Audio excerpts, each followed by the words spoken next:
So you have recently started a YouTube channel on which you do Latin readings in Latin. And it reminded me of the way that we would do readings together when I first started learning Latin, and we would read Yeah. Caesar. So I really wanted to have you come on. I'll have the link to your channel in the description if anyone wants to check that out. It's really good educational content, especially for people who are trying to build their kind of Latin auditory input. Um, but we read through De Bello Gallico. That was like the first real Roman text that I think I actually worked through. And I remember we had quite a few laughs at it. Yeah. Caesar was way funnier than I ever thought he would be. And I know that this is something of an area of expertise for you. So I kind of wanted to go through some of these passages that you've prepared and talk about how he is a bit of a comedian in some of these instances. Could you give kind of like a general overview for people who might be coming in here thinking, how on earth is Caesar like funny? How does Yeah. Julius Yeah, use sure. humor? So I think the starting place would be to immediately seed ground and say, okay, right, he's not like, standing up in front of everyone cracking jokes. But I know that you know that. I think the thing that people would want to look for, the thing I would encourage people to look for is I think, well, there are a couple different things. One is that there's a kind of continual tone I think that you can find throughout, in particular the Gallic Wars, although you can find it in his other writings as well, of a sort of like a dark humor, or I think the kind of the gallows humor that you might expect from someone who has spent a lot of time engaged in, um, although maybe there are questions about exactly what what specific sort of hand to hand role Caesar played. He was there involved in a lot of combat, and I think it makes sense to think, okay, that he's gonna have um, he's gonna have a certain attitude and an approach that's going to come through in the writing. I think other things to look for would be these kinds of moments of narrative irony, situational irony, and we can get into some of these in the passages where um, he delights in sort of setting up an expectation and then oftentimes sort of deflating that expectation. Mhm. um, I think we can talk about, there are some instances where he one of the great things about reading Caesar, as you know, is that he's a student of a lot of different domains, and so he likes to report sort of like, here's here's and some of these maybe passages are there's questions about them being interpolations, but we know that like broad strokes, you can say there are a lot of little passages in the Gallic Wars about topics that are not specifically germane to combat or to the military history of the campaign, but that are just sort of like a little digression about something. Um, I think there are enough examples of Caesar sharing jokes, even that other people made, that we can kind of develop a sense of the interest that he had in the kinds of humor that you would find in a military context like that. Um, and then I think the last point that I would make, trying to sort of set this all up, is that um, we know from both sort of internal evidence in his corpus, and then we also have plenty of additional source material from outside the Caesarian corpus, but contemporary or whatever biographical information we do have about him from the ancient world. We know that he had a fairly well developed sense of humor.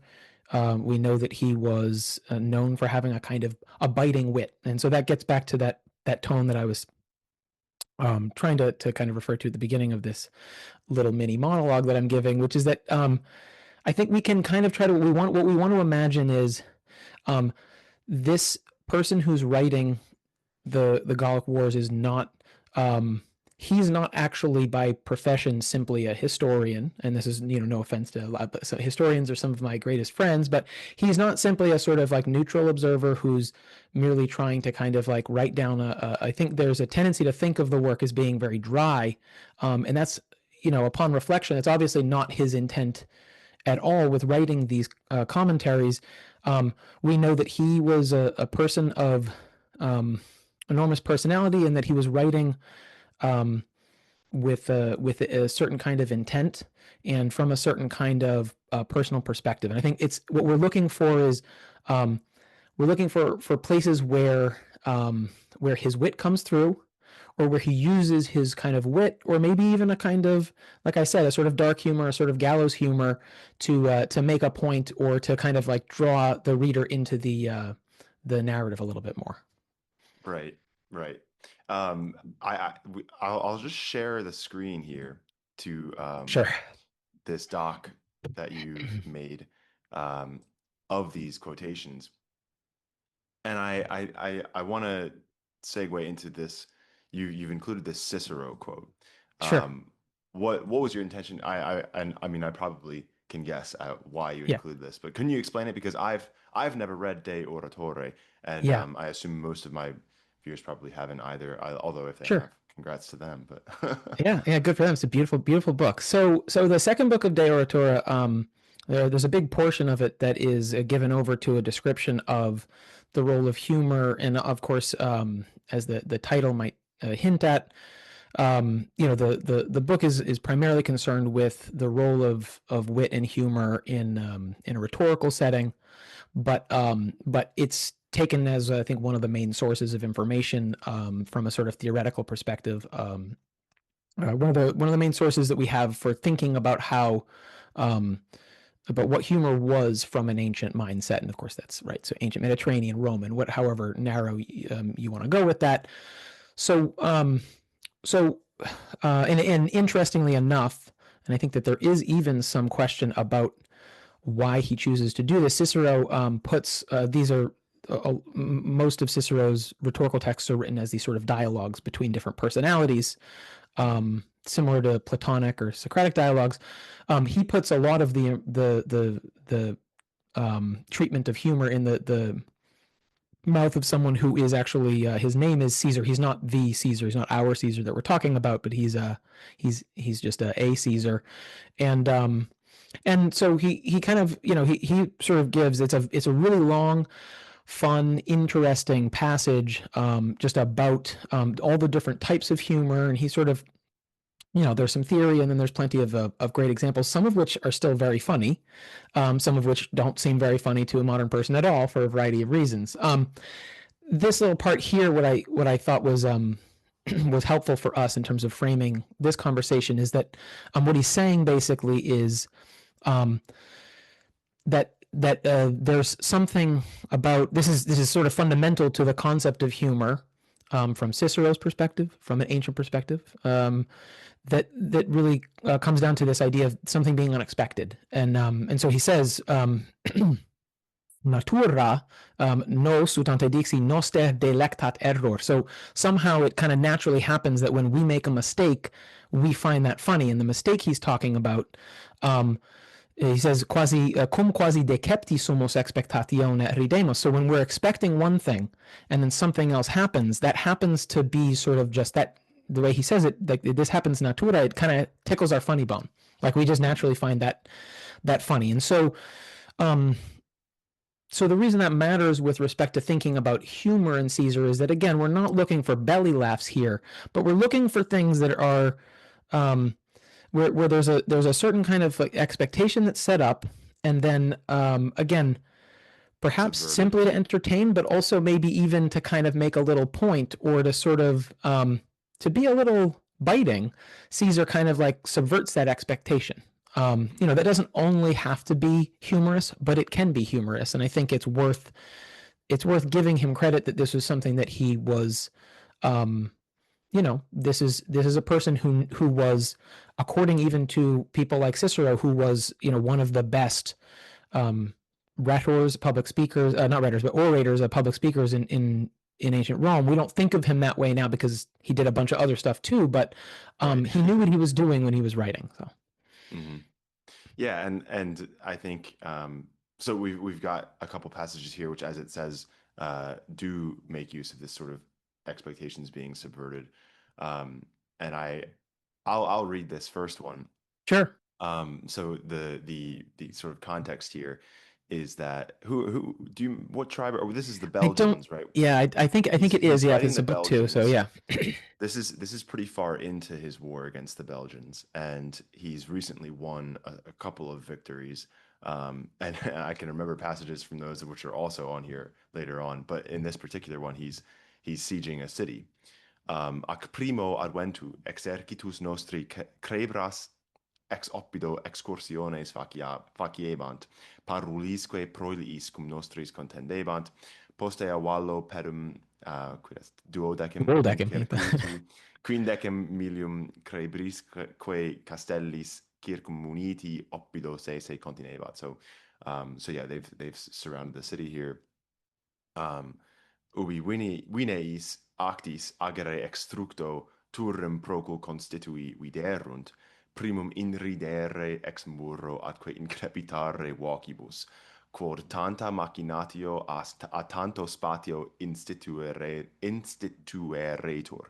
Um, so the Gauls begin to mock the Romans as they set up these siege engines and stuff. And they say, quibus nam manibus, aut quibus viribus praesertim homines tantulae staturae, uh, nam plerumque omnibus Galliis prae magnitudine corporum quorum brevitas nostra contemptui est, tanti oneres turrim in murro se posse conlocare confiderent. So the Gauls begin to say, how are you going to uh, attack our city, especially considering your stature. Yeah, That is yeah, the fact that you Italians are also small yeah. You guys are compared to the small. Gauls Yeah, who are taller.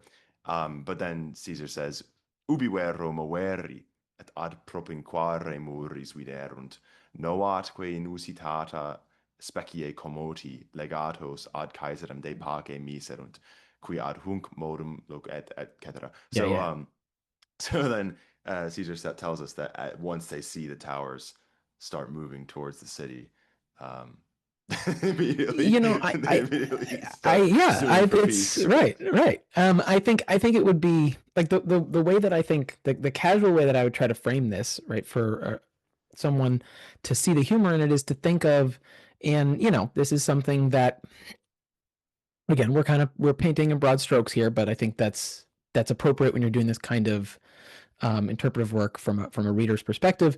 I think of moments in um, I think of moments in things like The Sopranos or in Martin Mhm. Scorsese movies where you do have, and again, just not to lean too heavily on the Italian connection here by any means, but just as a way of pointing out, it's like there's this kind of there's a certain kind of sense of humor that delights in setting up the opponent to think that they're so much greater and stronger, and then there's this kind of like um, there's this kind of joy in. I mean, this is ultimately right on some level.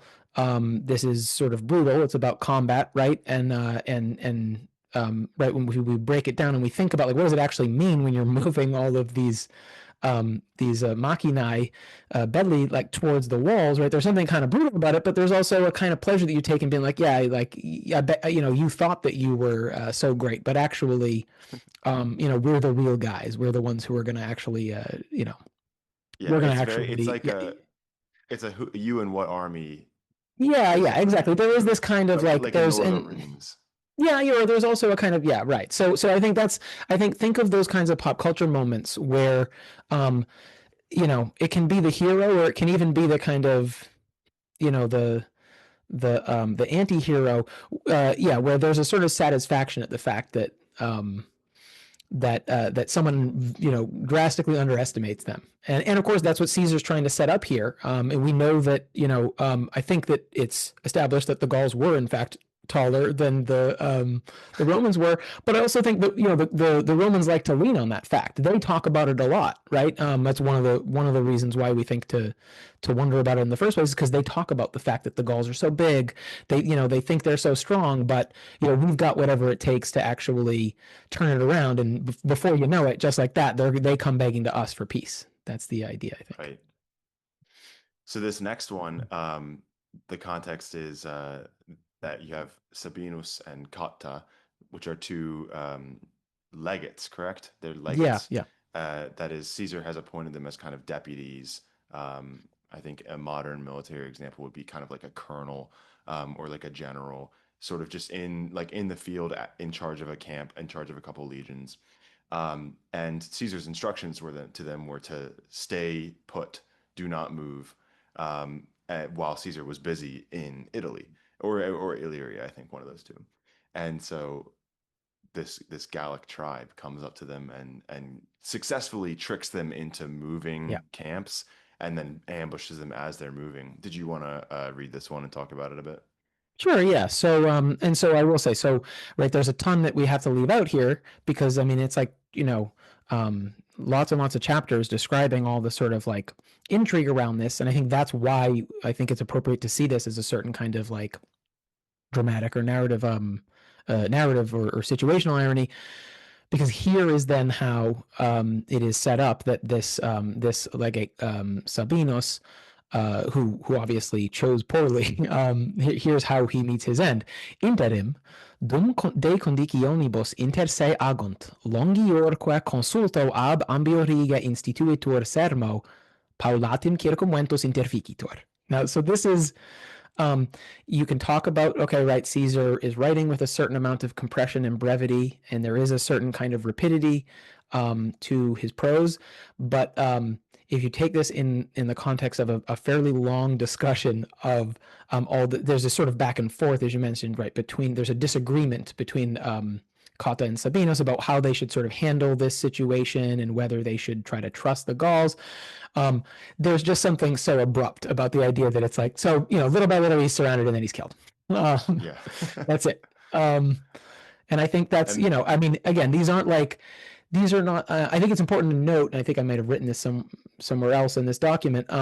We tend not to think that humor has to be derisive. I think in the ancient world, it wasn't always, but it often was, more often than not. If you think even in terms of the first laugh I think that happens in the Iliad is everyone's laughing at Hephaestus because he's like shuffling around the dining room. So these aren't, this is not, it's not, it's a funny thing, right? To laugh at someone being killed, there is meant to be this kind of, like I said, it's a sort of dark humor, kind of like, well, that's what happens. That's the kind of yeah. the attitude. Right. This next one is Vercingetorix. And who remind me, is he talking to Romans or to Gauls I here? think what he's doing is I think he's actually I think at this passage he's trying to basically kind of stir up his men. And so this is actually really kind of significant too, because this is right, as we know, Caesar is not, he doesn't often even use this kind of oratio recta, the direct discourse. He tends to use a lot of these the reported speech in this work. But so Caesar's trying to kind of, I think if I recall correctly, Vercingetorix is trying to convince the Gauls maybe to continue in the uprising, because remember there was a sort of Right. there are people who were wavering. At any rate, what he's done here, right, is that he's coached.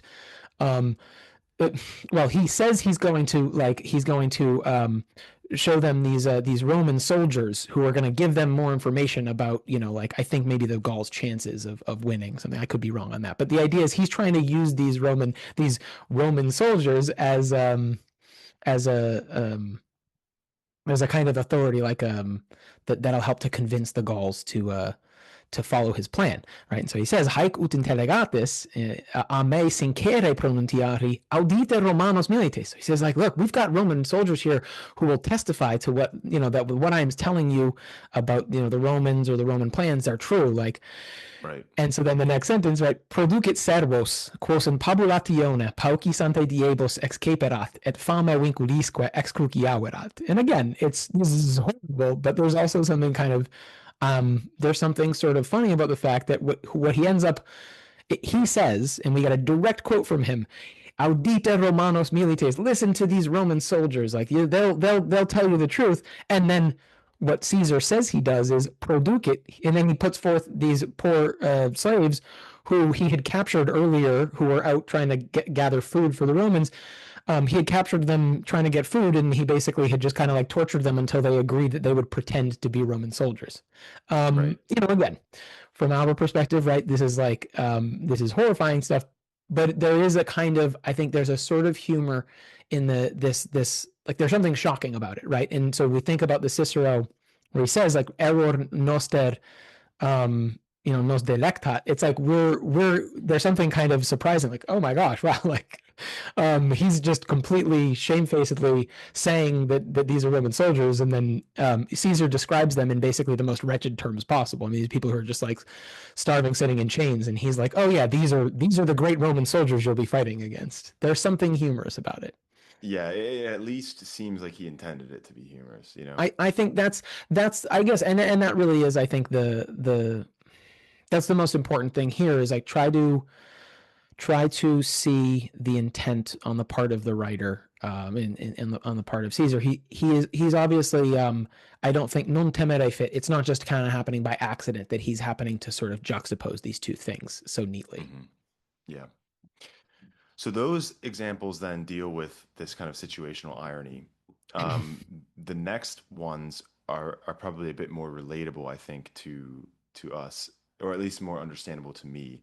I think this probably is my favorite in the whole book, in the whole series Yeah. of the Gallic Wars. This next one, the context being that Caesar and Ariovistus, who is the king of the Germans, so we're told, probably the Suebi, but I'm not really sure if we know.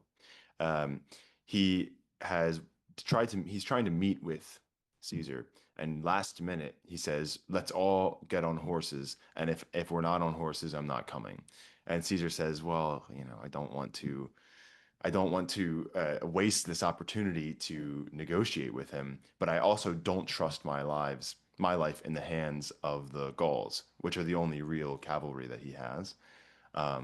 And so I think I might have accidentally just summarized part of this stuff, That's but he says, "Oh yeah, omnibus equis Gallis equitibus detractis, eo legionarios milites legiones Decimai.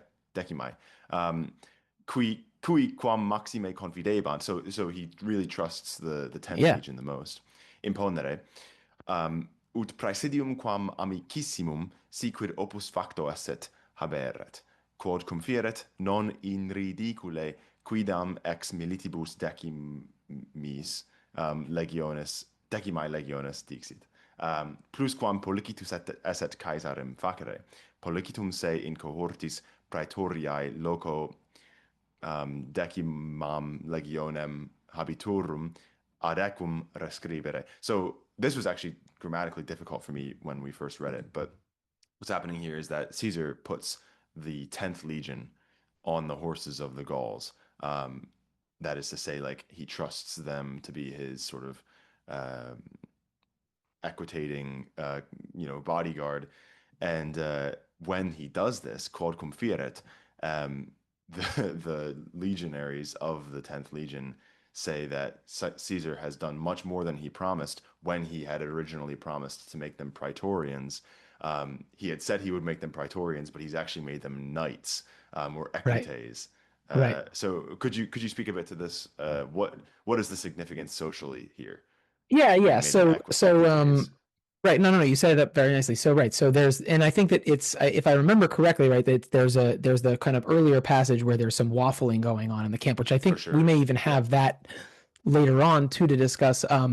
Right. So at that time, he kind of like has this initial vote of confidence, right, in the 10th Legion, and he's like, like at the very least they'll be my Praetorian cohort because like even if no one else can get it together, right? And so that in and of itself, right, that would be a great honor, for the 10th Legion to be promoted into that position of being, like you said, his kind of like special bodyguard. But right, but so for him to have put them on horses, and there is a pun here, right, because um, the knights or the horsemen were the sort of second to highest level in the Roman kind of the pyramid of the Roman social structure, and so there's all kinds of property requirements, and it's even though they're not at the very very tippity top of this pyramid, it will be really significant simply to sort of be a member of that class. And so and I love it. I mean, I love that that Caesar shares,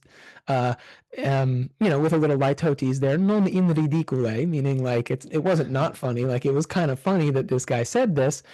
um yeah, like he says he's going to do this. He says he's going to like make us a special bodyguard, and instead it's basically like, he's making us like basically like elites in the entire society, right? Because of course the name of this class comes historically from the fact that they were the knights, because the Roman military classes were the Roman social classes were to some extent, right, originally based on their role in the military, but of course by this point it's just like it's just a conventional name for the class. But this quidam, this unnamed soldier from the 10th Legion, and I think we have a sense that this is probably like someone in the rank and file. I think maybe Caesar wants us to think that, because he likes maybe sharing this sense of this kind of like camaraderie and like I said, this kind of military humor. Like this guy's like, oh, he's making us knights. Like he's promoting us all the way up the ladder of Roman society just by putting us on these horses. So Right. um, That's a good one. Yeah. This next passage is probably too long to read through. sure. Could you just kind of tell us, so this is the siege of Alesia. Yeah, yeah. And so as And with yeah, sorry. go ahead. Well, so right, so as with so many of these passages, right, they're horror. These are horrifying realities to think about, but both I think sometimes horrifying things can still, right, tickle your funny bone, even for people as moderns, and certainly even if we don't find it funny, which is totally normal too. Um, we can still we can benefit from understanding that this was something that Caesar thought was funny, or that he thought his audience would find kind of funny. Um, the humor here comes from puns. These are puns basically, or these kinds of like these kinds of darkly humorous nicknames that the soldiers gave to different elements in the munitiones, in the different parts of the circumvallation of the town of Alesia. So of course the Romans are surrounding the city, and it's a siege, and then they're also dealing with the fact that they have also sort of been besieged from outside by by Morgauls who are coming in. And so because he's sort of running short on men, Caesar tries to fortify a certain portion with additional types of defense work, and the soldiers come up with these kinds of funny names. So I don't even remember, I think, exactly what the Kipi are.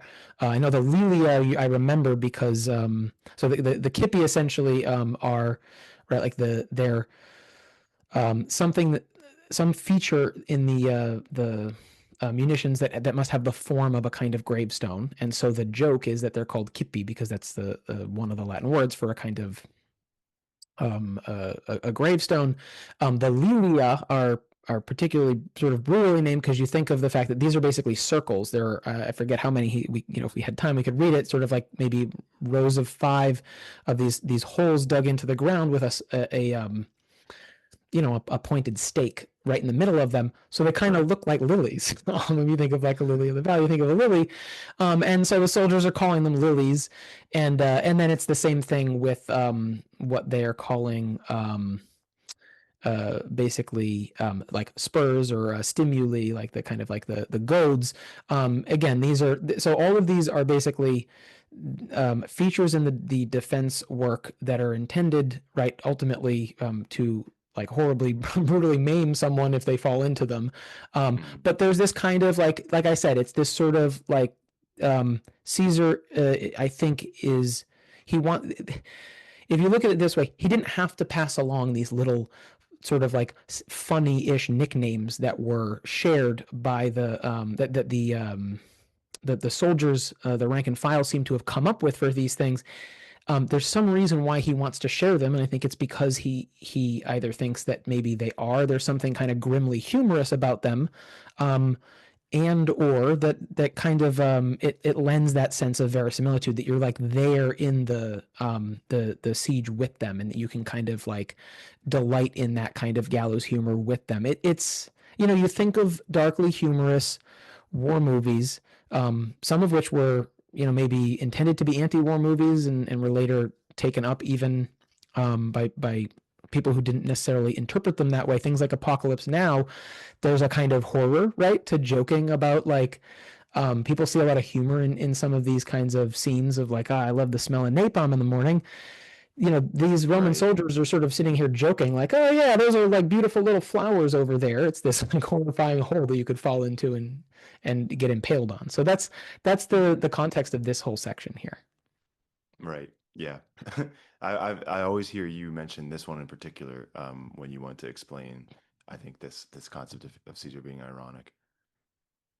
The next category you have labeled as sardonic, derisive, and laconic. So then you've also got, I think, following these Caesar quotes is your Cicero quote. Do you want to read this Cicero quote first, Yeah, and then sure. I'll talk about this? So there's this idea that Cicero is kind of is, and again, this is Cicero through a mouthpiece in the De Oratora, but it's this idea that something about humor is intimately connected with the idea of mockery, which again, like we may not, right? We have to remember when we read work from the ancient world, like this is in many ways a very very different a very different place in terms of the orientation to things like humor and to just how you would treat people in general. So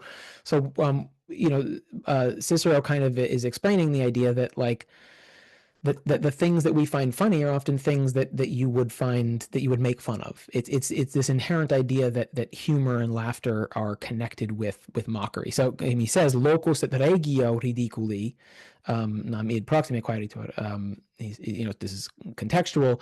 Torpitudine et deformitate quadam continetur. So like basically the entire material that you would use in terms of thinking about things to make jokes about has to do with things that are turpis, like that are considered to be kind of like gross or disgusting, or unpleasant, or deformis, that are somehow misshapen. And then he kind of goes on, haec ridentur vel sola vel maxime quae notant et designant turpitudinem aliquam non turpiter. And so what he says here, basically the trick of humor is to non turpiter in a way that is not kind of disgusting, to kind of point out and kind of make an observation on something that is kind of ugly or gross. And so I think again, this can be helpful for thinking about what we might think of as something kind of darkly humorous in the work of Caesar. I think that there are these moments where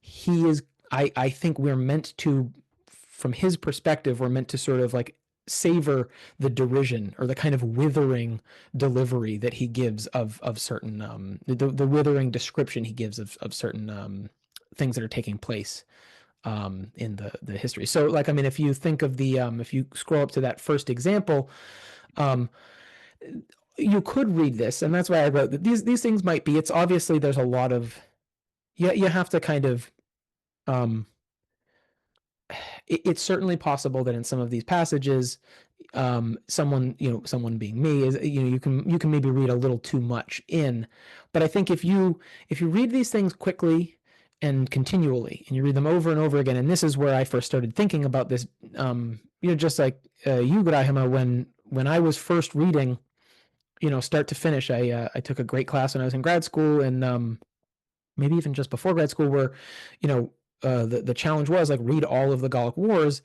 Um, you get caught up in it, and you start to see these little things that stand out, and you realize like, okay, yeah, like this is a sort of like, it's just a boring description of a war, and it's really dry and whatever. But when you're reading it, with pleasure and a little bit more quickly, you realize like there are these little spots that seem like there's a little more going on. And so this is a great example here. This I always think of this. Um, there's this spot right where the haidui for various reasons, they're supposed to be providing Caesar with grain, and the grain's Mm, really important, right? In ancient Roman warfare, because if you don't have grain, if your army can't eat, then there's not a lot you can do.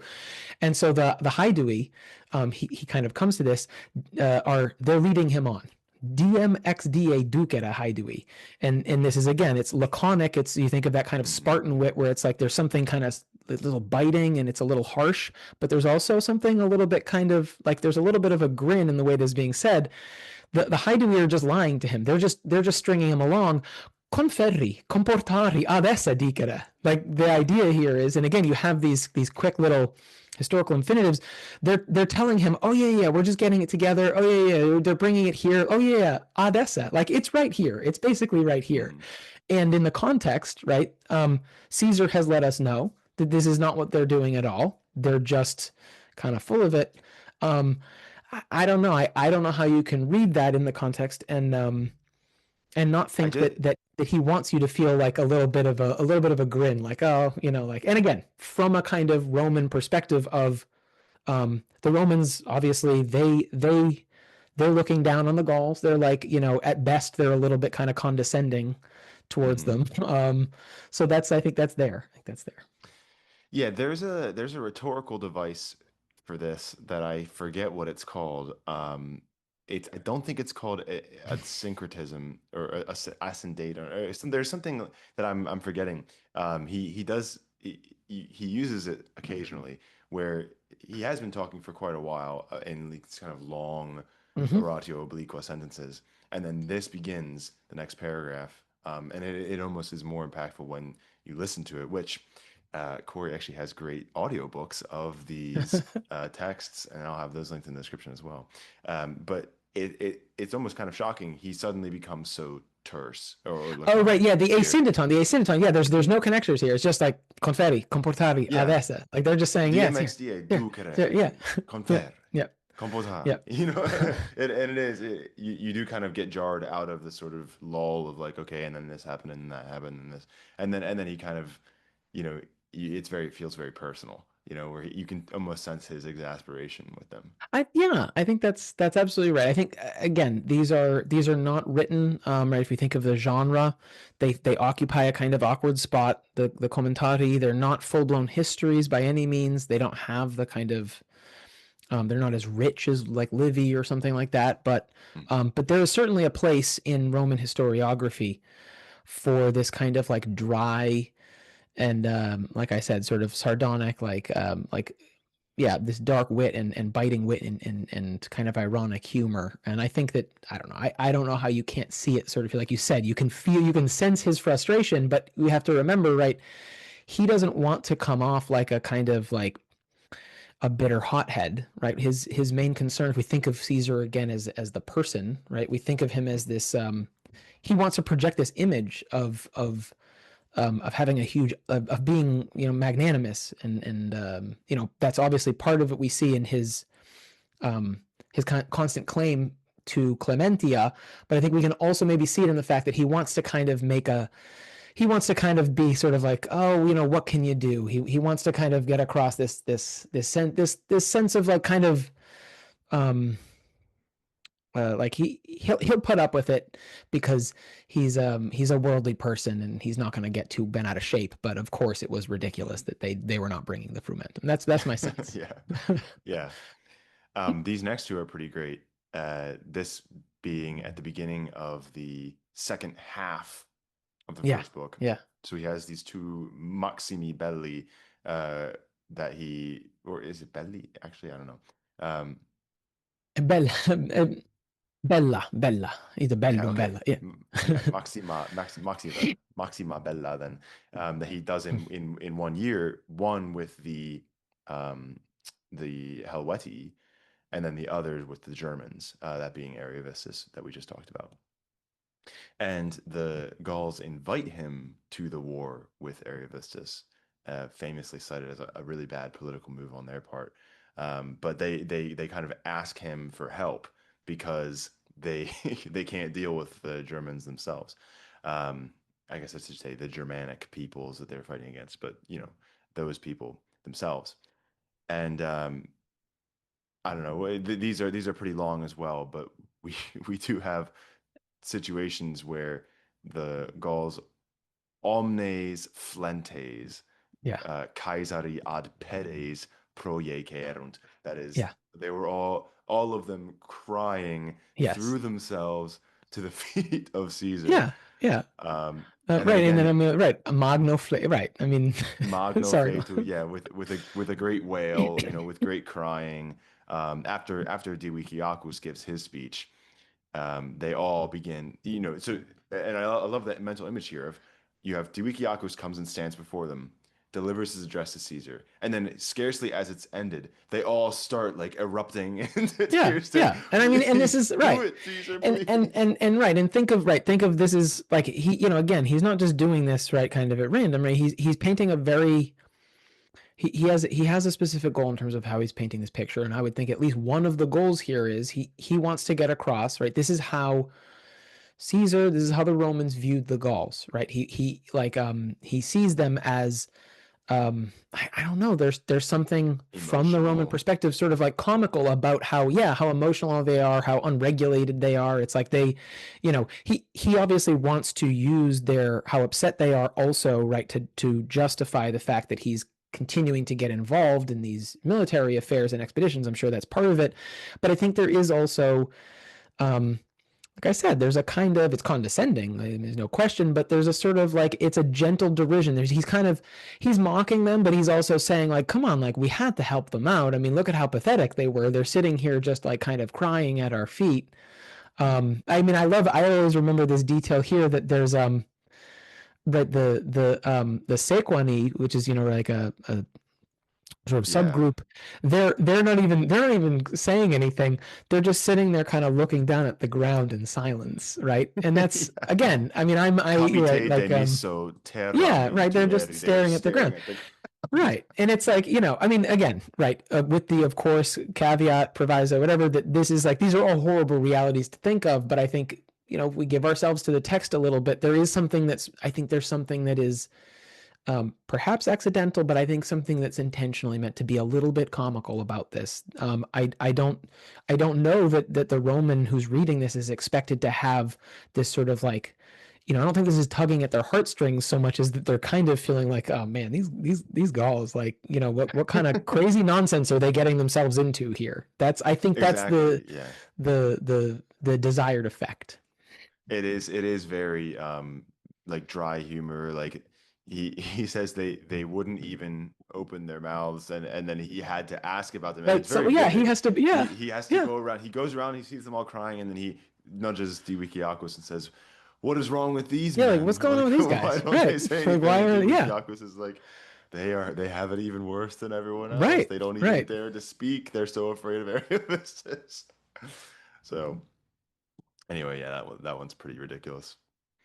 What's this one? So this being So this section, so if you remember that there's a portion where they're like you said, it's in the second half of the first book where they're getting ready to go to war against Ariovistus and some Germanic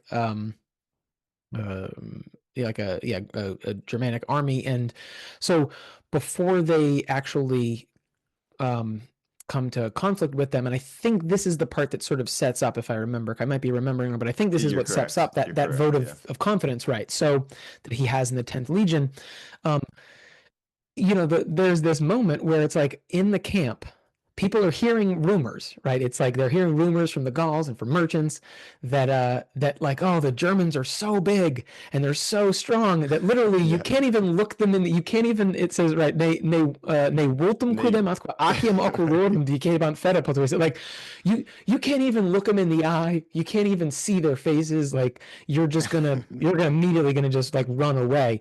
So so all of a sudden, right, everyone gets so scared that that the camp starts getting freaked out. The Roman camp starts getting freaked out, and in particular, right, and again, I think Caesar loves. We see this with that unfortunate, I forget his names, the unfortunate officer who right mistakenly reports something. He says he saw something that he didn't actually see, and it kind of Yeah. screws up Caesar's plans.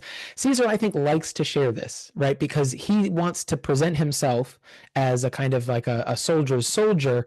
And so he says, yeah, so, some of the people who were basically civilians in the camp started really getting freaked out. And there's a kind of humor um, because they're not saying we're worried and we want to leave.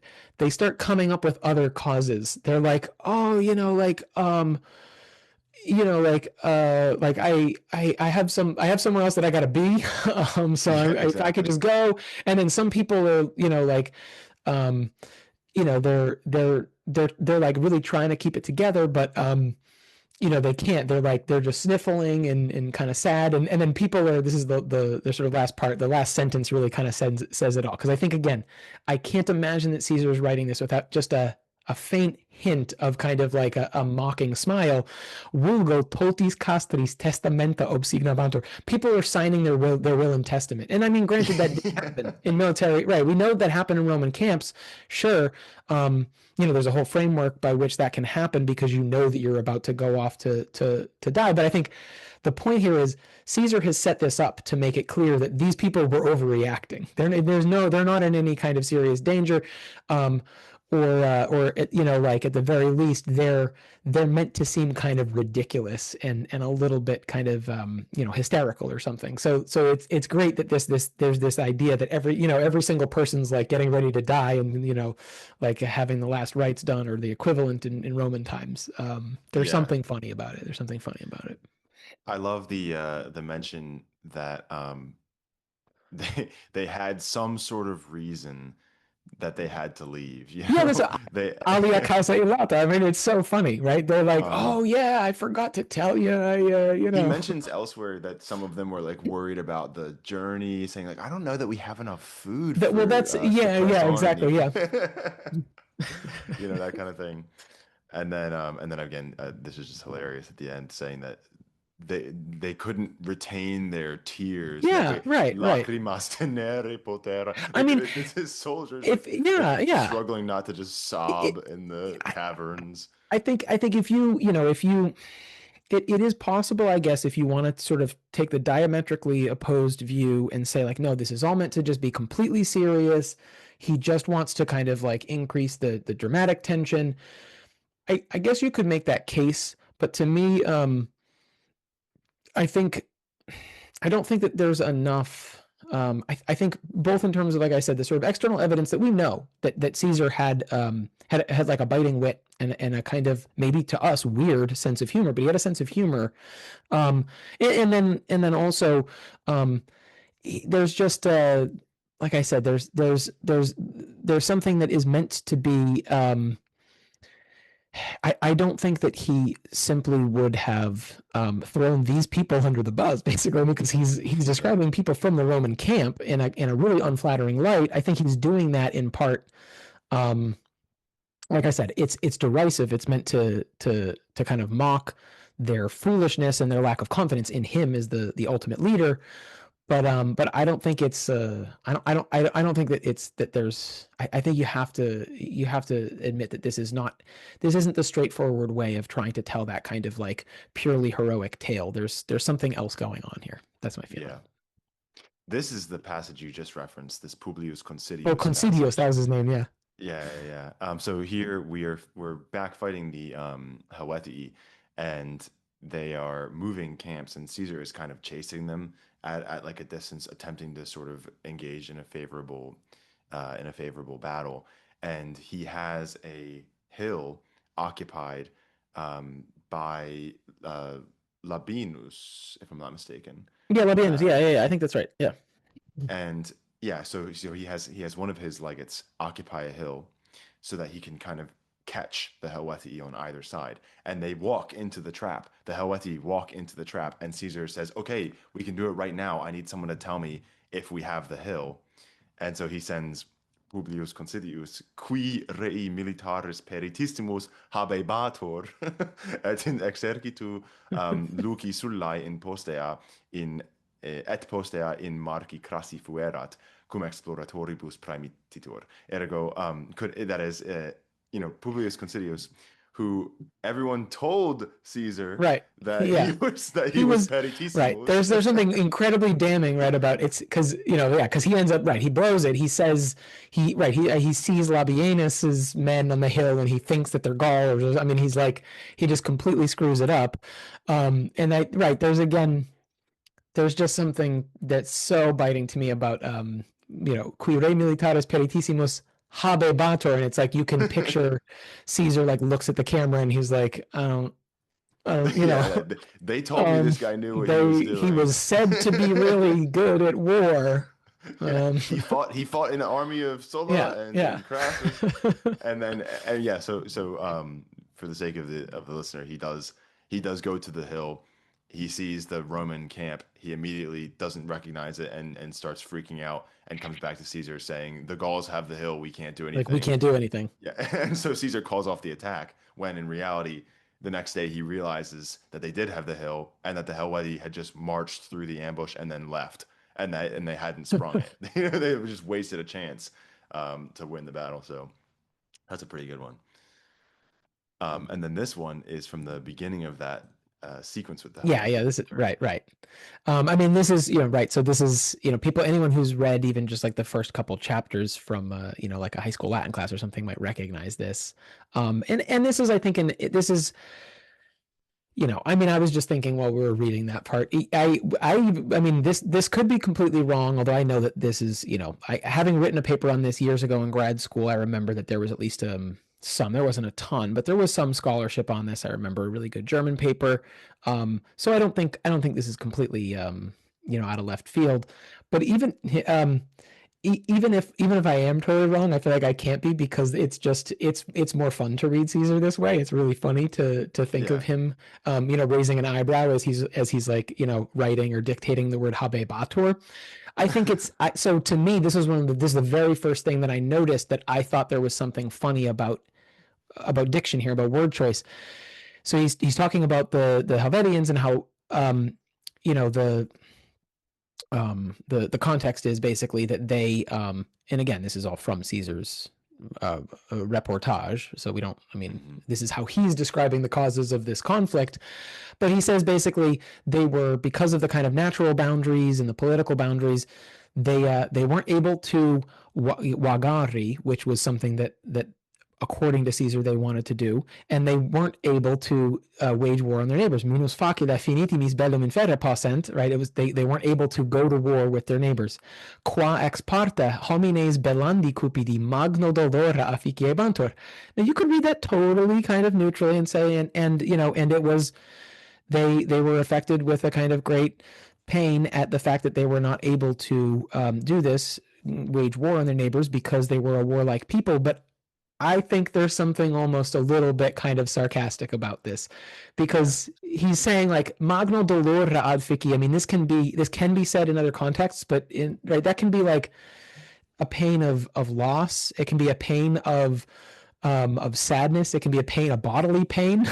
So there's something I think a little bit kind of over the top about saying like, yeah, they were magno dolore ad fici banter. They were really, really affected by this great pain because they weren't able to do what Caesar's trying to prevent them from doing, which is basically like just invade other people and take their stuff and like wage war yeah, with like them. ravage other neighbors. Yeah, yeah. I mean, so and again, so Caesar wants to cast himself as the kind of like, whether this is legitimate or not, totally different question. But he wants to cast himself as the kind of the person who's enforcing the kind of political, the international order in this area. I think there's something a little bit biting about this. He's not just saying they wanted to go to war. He's saying they were affected by a great pain. It was really hard. It was a hardship for them that they couldn't wage war on their neighbors. Right. Um, Um, and then this one is the you label it as credulous Yeah, Gauls. yeah. I think this sums up the picture that the Romans, or Caesar at least, and I think the Romans more generally, like to paint of the Gauls. And again, it's not right from our modern perspective. This is not certainly not it's not a kind thing to do to describe people this way. And we can also despise if we like Caesar's motives in terms of wanting to kind of paint the Gauls as being unstable and fickle. But this description of them is basically as if they're like it's like they're almost like little like school kids. It's like they're constantly going up to people in the street and just kind of like forcing them to tell them whatever rumors they heard from abroad, and they're just like constantly changing their minds based on whatever the most recent rumor that they heard is. Mhm. Um, again, if you think of ancient humor as being, at least the way that Cicero puts it, in some way intimately connected with the concept of a certain kind of derision, that there's a kind of that you're finding something um, that is not honestum. You're finding the opposite of honestum, something that's turpe, and you're kind of like pointing it out and making fun of it. I think Mhm. it maybe not according to our definition, but according to the kind of ancient definition, this passage to me is meant to be kind of in a condescending and kind of cruel way. It's meant to be funny. Mhm. This is what these Gauls do. They're not like us Romans. They just go around like believing every nonsense thing that comes down the way. Right. I think the key descriptor here that it's humorous is this etiam and vitos slang Mm-hmm. because it's Right, describing that right, right. whenever someone new comes to town, even if they are like tired, even if they like Right. don't want to They're tell like, I them don't want to tell money, you. They're like, no, you're going to they tell us are the gossip. pressed by a Right. swarm of Yes, like yes. natives saying like, all right, you tell me everything that's Right. happened in the last. Right. And then if we go down to the end, we also see again that kind of like the reversal of expectation concept. Um, you know, they right.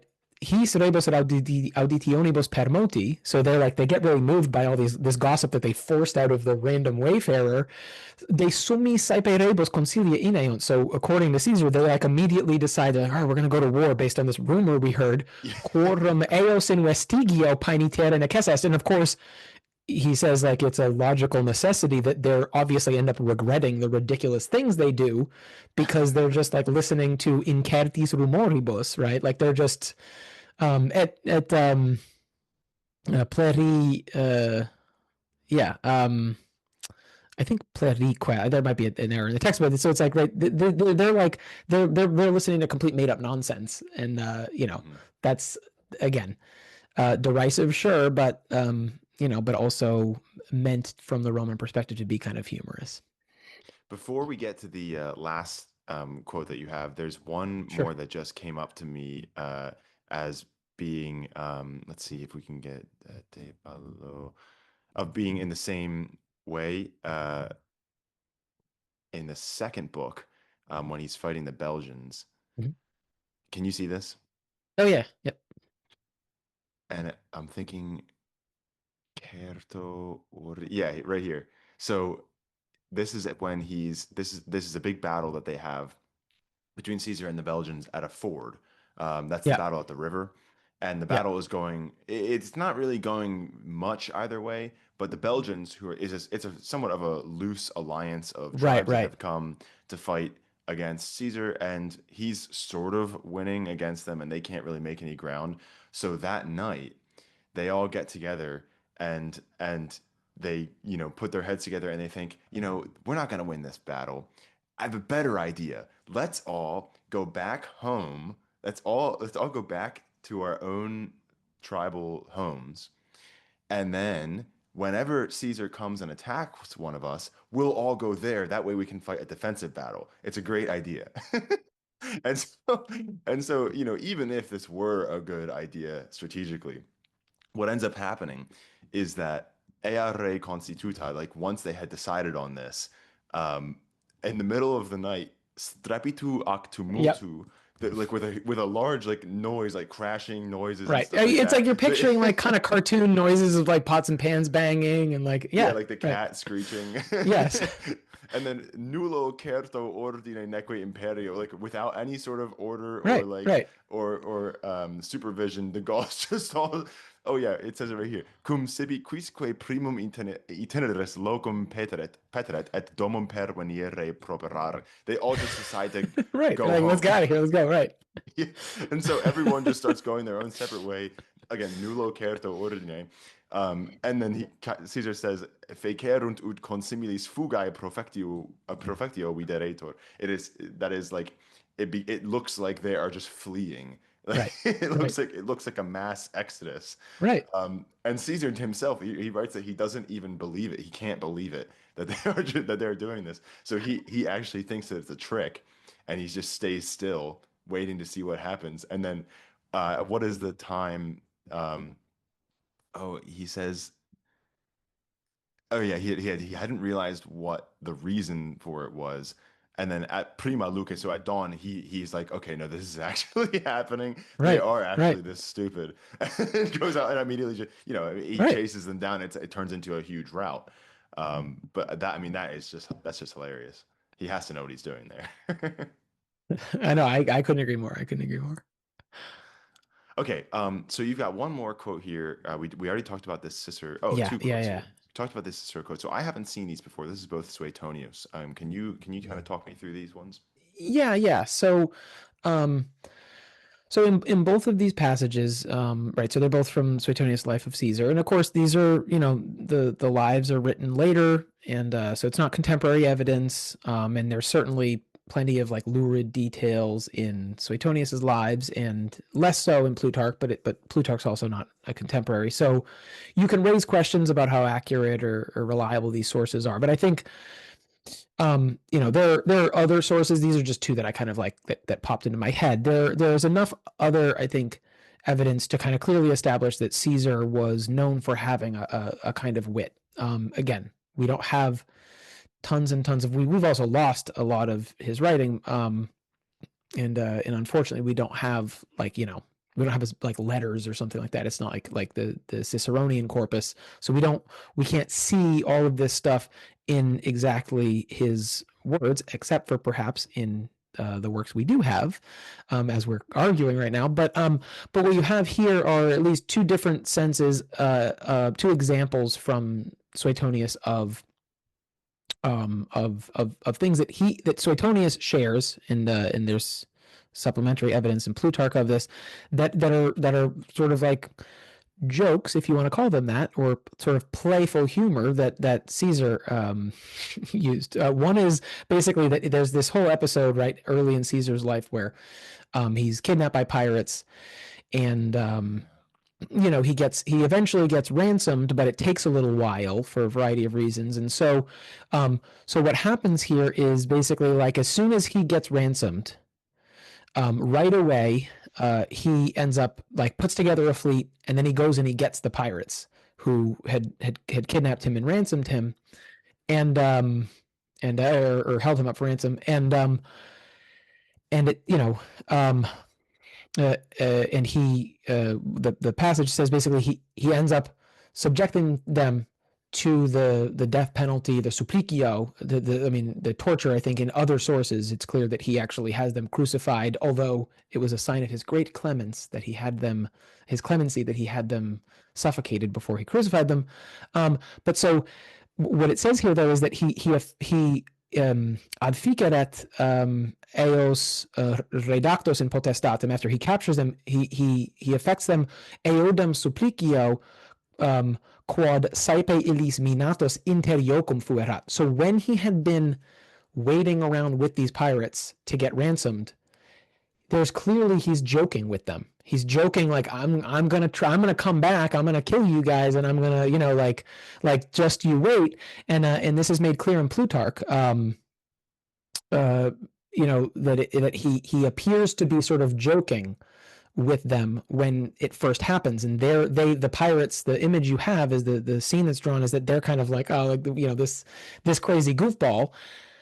And then of course what he does is like he actually, it's not an easy thing to raise a fleet of people and to raise a fleet of ships and track these people down and then punish them as he said. So the idea here is, I think it's a nice example of what we mean when we say the sense of humor he had. He seemed like he was kind of joking with them, and maybe he kind of was joking with them, but of course he did then actually, like brutally end up like punishing them and killing them.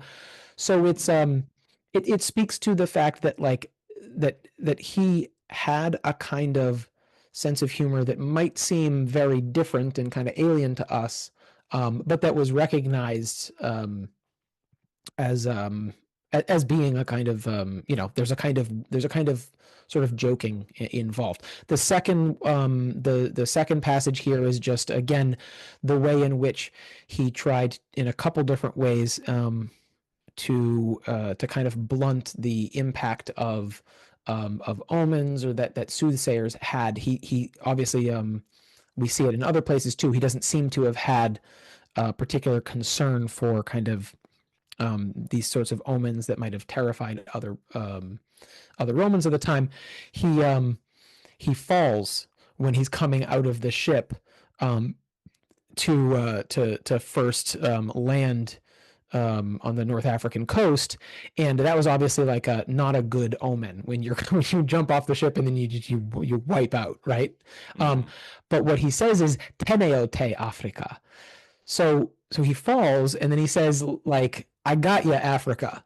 And the idea here is that it's like there's obviously something a little bit kind of like it's again it's not like he's like kind of standing on a stage making jokes, but there's a kind of quickness of wit there that he takes something that someone else might have interpreted as a bad omen or that other people might see as a bad omen, and through this kind of like again it's this like what Cicero talks about, this sort of like you're not expecting this to be the outcome of this process. Everyone's thinking, oh no, like this is horrible, this is a bad omen, and he's like, surprise, like I got you, Africa, everything's good. He kind of turns it around, Hmm. and again then right afterwards there were some some prophecies that had come out regarding the management of that the African province there, and he sort of like he finds a way of mocking the prophecies by by basically like fulfilling them in the most ridiculous way possible. It has to do Hmm. with someone from the Cornelian gens, and who had a name that was sort of like that seemed to fulfill this prophecy, but who was basically like um, it says this guy who was de spectissimum quendam. So in other words, it's like um, he gets a bad omen, he gets a bad kind of prophecy, and he turns it around with again kind of there's something maybe a little bit sort of again there's a kind of it's a biting wit, it's a sort of trenchant wit, but there's a sort of wit Hmm. involved in him kind of making light of or kind of spoofing almost these prophecies that are made. So Right. I think Yeah. the reason why I included these, and again, there's a lot of other evidence that you could find from these other sources that are not contemporary, but that provide for us. I mean, right? If you sit back and think about it, if we want to rule out Suetonius and Plutarch, then like we really don't know that much about Julius Caesar.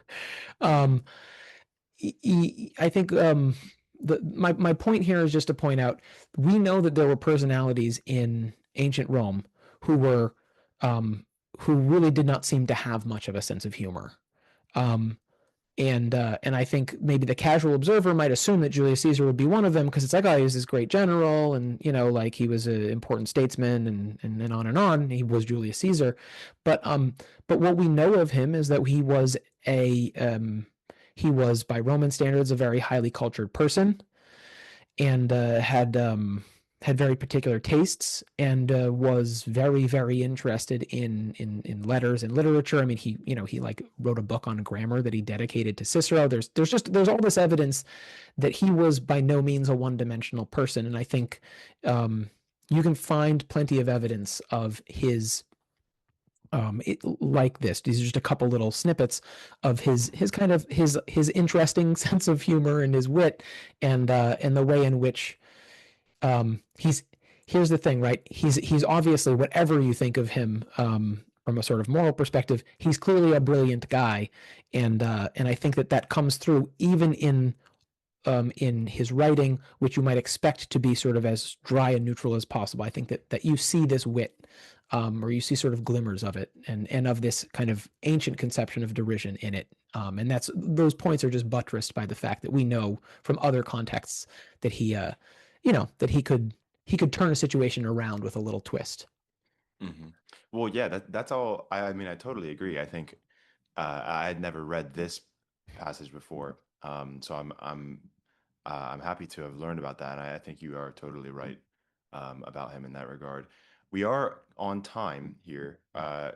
We are coming up to the end of our time. But I had Andrew on, our mutual friend, recently to Sure. talk about living Latin. And as a peditissimus yourself in this regard, I did want you to ask you if you could give a sort of elevator pitch of your own before we ended here today Sure. for why you should speak and read and stuff like that in Latin. Sure. Okay. All right. Yeah. I guess elevator pitch.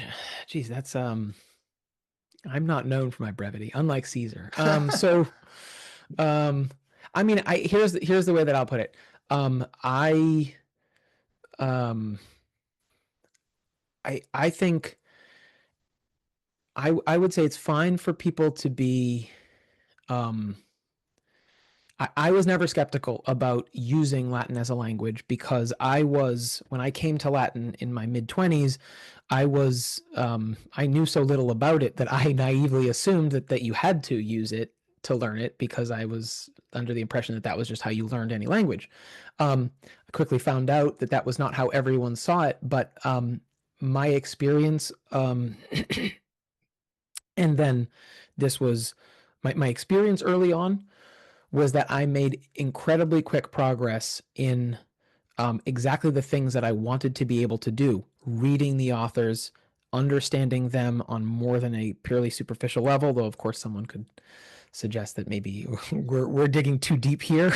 But I think developing an ear for what's happening in the text that you can really only get if you're reading more than if you're laboriously translating like 100 lines a night, you can't do that. That's something that I got pretty quickly through treating Latin like a language like any other. And then over years and years and years of being involved in in the work of learning and teaching Latin I said, as a language, a communicative language. I also found that it is really, in many ways, I think maybe it's a misconception sometimes to suggest that there's no role at all for grammar instruction or even a lot of the things that people think of as being traditional. I love a good reference grammar and a good prose composition work, like Bradley's Arnold. But I think there's no question that in the vast history of people learning the Latin language, it's really a historical kind of artifact or even aberration to think that there's not a basic and core place for treating Latin as a language to be heard, to be read with fluency, which in my experience really can only happen through treating it like a communicative language, and also therefore to be using it as a means of communication. For me, the purpose was never, I don't judge anyone. The purpose was never in any way simply to be able to communicate with friends or have fun, although that's all great. I mean, people learn con languages all the time. I don't think there's anything wrong with that. But my experience, and I've seen this borne out in other people's experiences, like if your goal is intimate knowledge of the corpus, I don't think there's a better way of getting there than by treating, like I said, Latin like it's a language that was used and has continued to be used basically with an uninterrupted tradition in a communicative way for thousands of years. Couldn't agree more. Corey, thanks for coming on the show. Yeah, it was my pleasure, Graham.